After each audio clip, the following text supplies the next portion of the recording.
all, Kraken Latte here. So I've been getting a lot of requests to show how I run the raid Blackrock Foundry. I do explain the path I take in the Solo Raw Gold episode 1 video, but it would seem that wasn't enough for you hungry beasties. So this is what this episode is. A full run with commentary on how I do Blackrock Foundry. But first, let's give a warm welcome to my newest patrons. Gamma Blue, Dr. Grimm, Brandon Beard, Aaron Arnault, and Gunnar Richel. Thank you so much for your support, and welcome to the Kraken crew! Alright, let's get into it. So, obviously, we'll be hearthing to your garrison first. If you don't have your garrison hearth, that means you need to open your garrison. And for that, take the portal to your faction's Ashran hub, fly over to your faction's garrison area, and then do the questline found there with either Drekthar or Velen to open it. If you don't have flying, then it's easier to just do the inter-quest line starting with Khadgar in the Blastlands, rather than riding all the way there. Unless you like the adventure, then that's fun too. With that part done, you can also speed up how you get around Draenor by building the Spirit Lodge or the Mage Tower. You can get it to level 1 and then open a portal to Gorgrund, which is really close to Blackrock Foundry. I recommend getting it to rank 3 though, as then you can open up 2 more portals. I like grabbing the ones for Nagrand and Spires, as those are both close to Highmaul and Skyreach respectively. Just a tip for you on getting around Draenor, since this world is huge, even if you have flying. And if you don't, this is a major must-have then. Faster than the flight points by far. It just takes a bit of setup. All my alts do have this. Once you've got that done, take the portal to Gorgrund and head on over to the raid. Make sure you're set to the difficulty you want. I like to start on normal, and then head inside. So, for the record, I do all 3 difficulties of normal, heroic, and mythic in the same fashion. I don't usually bother with the LFR version myself, simply because I run it too fast and end up hitting instance lockout and then have to wait, which is a bummer.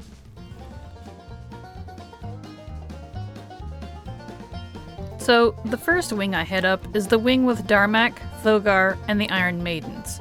You'll notice I'm on a rogue. I love doing this as a rogue as I can stealth past much trash as possible. The trash in BRF was nerfed years ago because of intense trash farming, I guess, so a large majority of it isn't even lootable. Skipping all of it makes it faster here.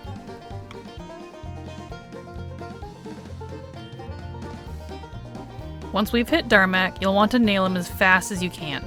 If you can get him to 0 before he finishes his initial dialogue, he can't go into his next phase. Yup, and then this happens. I love when he falls into the air and dies like that. It's pretty funny. Now we move on to Thogar.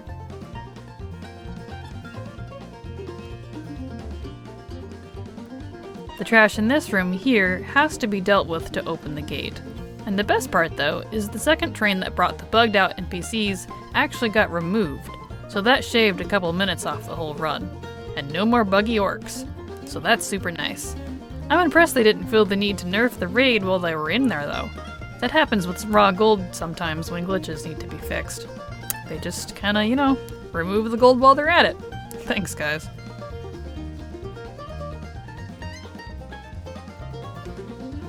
It's kind of funny, I didn't know what to pick as far as music for this video, so I just kind of went for it.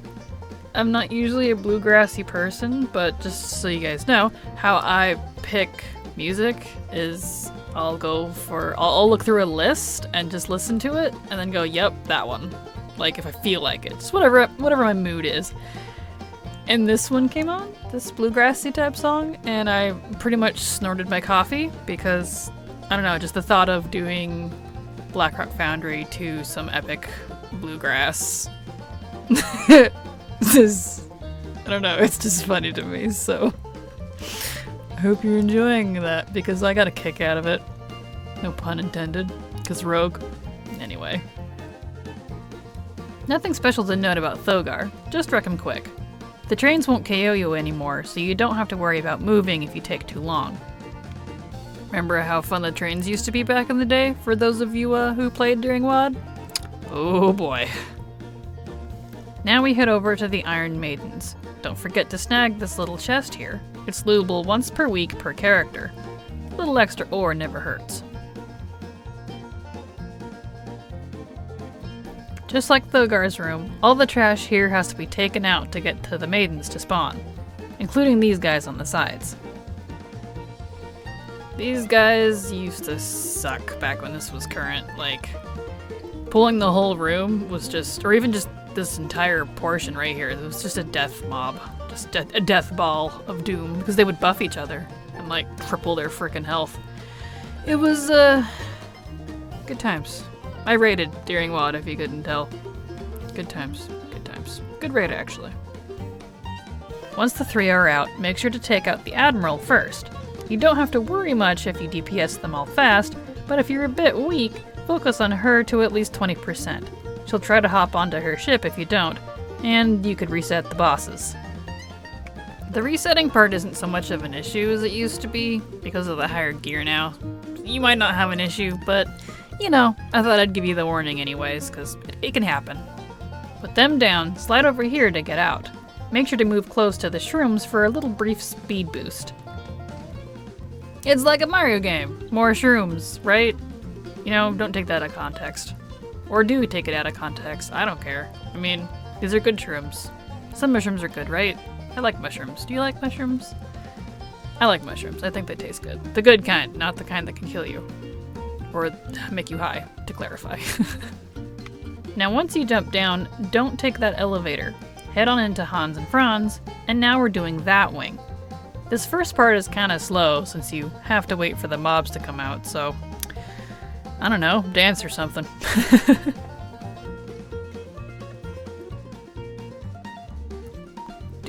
Waiting for RP. I really wish this part was a little shorter. It's like, I love the little RP, the little exchange that they do. It just takes forever. It just takes forever. It really does. Go and jam it then. Hans and Franz, yeah.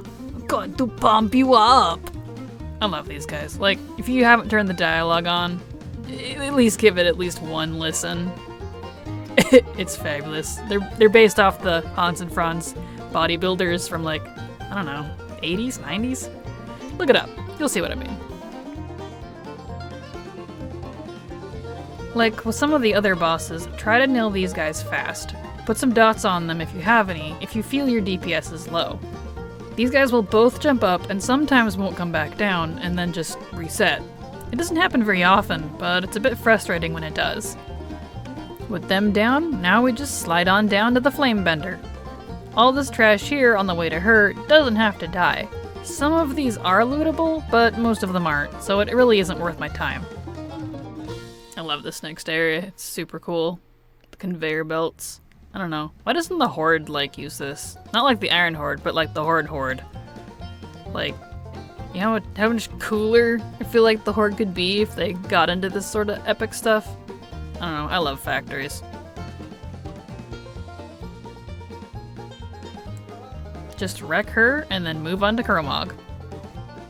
I like to save this little guy, Acnor, just because I don't know. I like to spare NPCs when I can, because we don't get to do that very often.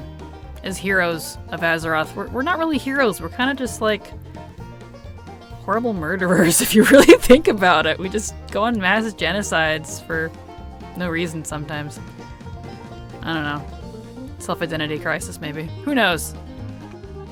I always thought this guy looked like that creepy uncle your mom doesn't want you to talk to. Once you've got this big boy down, jump to the ravine behind him and die. It's really inconsistent whether or not you take durability damage here, I've noticed, so I've gotten lazy and just leave all my gear on. Also, Kromog doesn't wear pants, so here's that image for ya. Woohoo!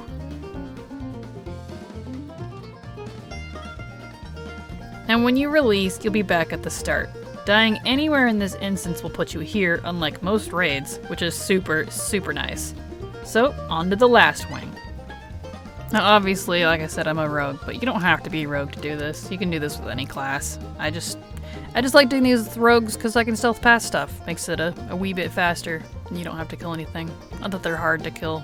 It doesn't matter much, really, so you don't have to worry Worry about it too much. All this trash down here can be skipped too, but if it does get pulled, you can just drag it to the boss. They don't have any dazes or anything like some of the other trash in the raid does, so that's pretty nice. You can do either Ore Gorger or Groll first, doesn't matter time-wise. I like to do Ore Gorger first, but it really doesn't matter what side you do. Same time either way, I promise. In order to get Ore Gorger to come out, make sure you kill all the tiny Ore Gorgers first, at least the ones in the big maze room. That way he'll come out and, you know, you can murder him.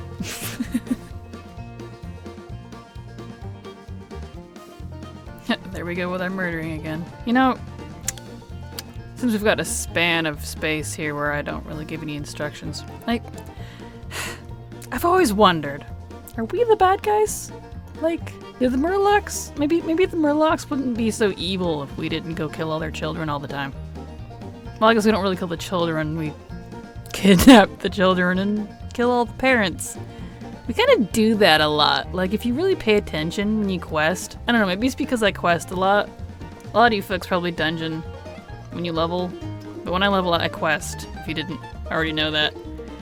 We do a lot of killing.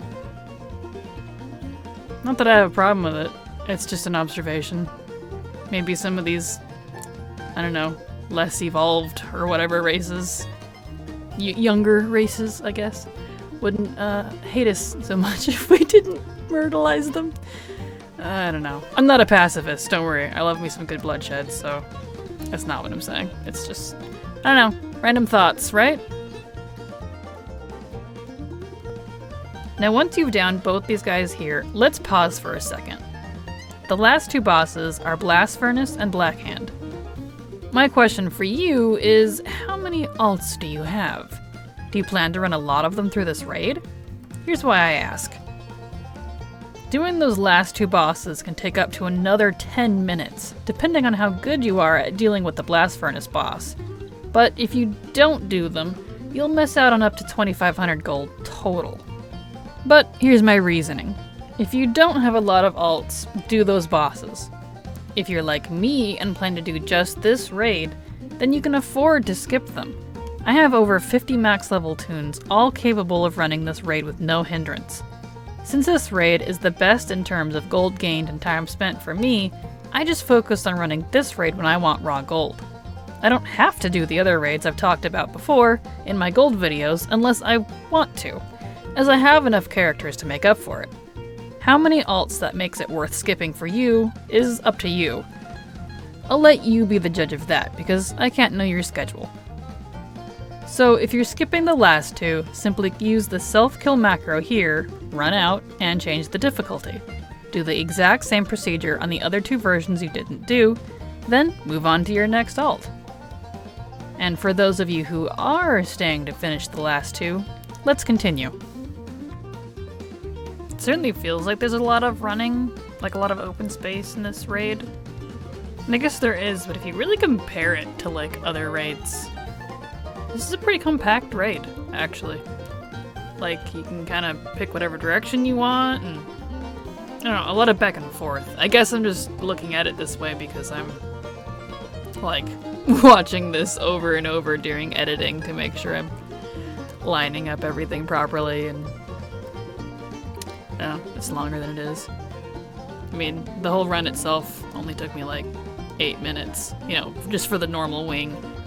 So that's not long. It just feels long. It looks long. It's not, I promise. So, keep skipping the trash until you get to the lava boy here, then take him out and start up the blast furnace. I like to take out Foreman Feldspar first, without damaging the engineers. You get 2 to start with, and keeping them will speed you up significantly. Hang out by the first blast plate, and pick off the engineers right next to it so you can quickly throw all the bombs before the bag expires. Also make sure to take out the security guards as soon as you see them, or they'll shield the plate and waste your bombs. And also don't leave the engineers up too long, or they'll start repairing the plate. Do that for both sides. It's easy to mess this up, so don't feel bad. I tend to be a bit sloppy about it since I'm usually watching videos or RPing when I'm doing this. I also don't really bother with the other mobs unless I feel like it. They don't really do much. I always thought these big Ogron bellows guys here were, like, strangely cute. He's just over there yanking away. Yanking the chain. What are you thinking? Get your mind out of the gutter. Jeez. I didn't giggle. You giggled. Real mature, right? Oh, boy. Let's move on. I was trying to say that the Ogron here are cute because they'll get, like they are now, there's two of them right next to each other and they take turns pulling the chain. And then they get all angry when you break their stuff. I don't know. I just think they're cute. I want one as a pet. You can have one in your garrison. He talks to you. Usually nice. With the blast plates shut, the elementalists will come out. Take them all out. You can kill an elemental right on top of them to remove their shield, but that shield was nerfed a while back and they are significantly easier to kill, so I don't usually bother with the elementals.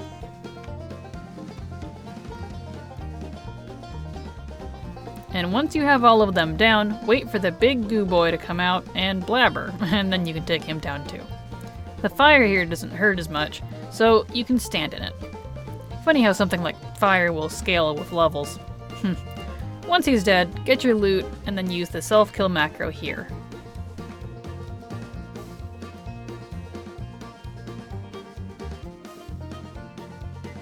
Now the hard part's done, so just head on up to Blackhand now. I always loved running this last stretch. It's like, you know, the home run stretch. You're like, yes! I see the light at the end of the tunnel! Tried to be sing-songy, didn't really work. Not really a sing-songy person.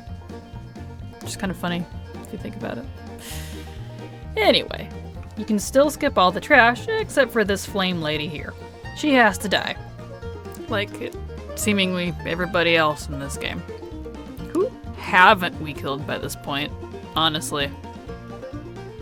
We've killed a lot of people. I seem to talk about that a lot, but you know, oh well. And now, onto the elevator. Whee! Elevator ride! Up we go! Ooh, that's pretty. Fire. I like that you can see this outside this elevator that's open and stuff. Super cool. Once up top here, just take out Blackhand. I like to try and see if I can kill him before he drops to the next phase, so that's kind of fun. Blackhand was always my favorite warlord, like, even before Warlords of Draenor. Like, I know WoD wasn't a popular expansion, but I really liked the warlords. They're super cool. Wish they did more with them, and we didn't just kill him. Once he's down, use your macro here again to die if you still have the other difficulties to do. If not, hearth out and grab your next gold maker. Grab your next gold maker. And that's pretty much it. That's how I do Blackrock Foundry. When I do a full clear, including the last two bosses, and I'm not being lazy, I can get down to like 45 minutes for the entire set of normal, heroic, and mythic. Skipping the last two bosses will drop a total of 2,500 gold off of you, but you'll also drop down to like 35-ish minutes. I tend to get an average of 5,500 gold off of this. I really only recommend doing that if you have a lot of ults though, since you'll really be gimping yourself on gold. And that's it! Thank you so much for watching, and remember, it's never too latte. And that's it! Thank you everybody for watching, I hope you enjoyed the video! Don't forget to hit that subscribe button and poke that bell for more Coffee Field content. Leave a comment down below if you liked it, and remember, it's never too latte.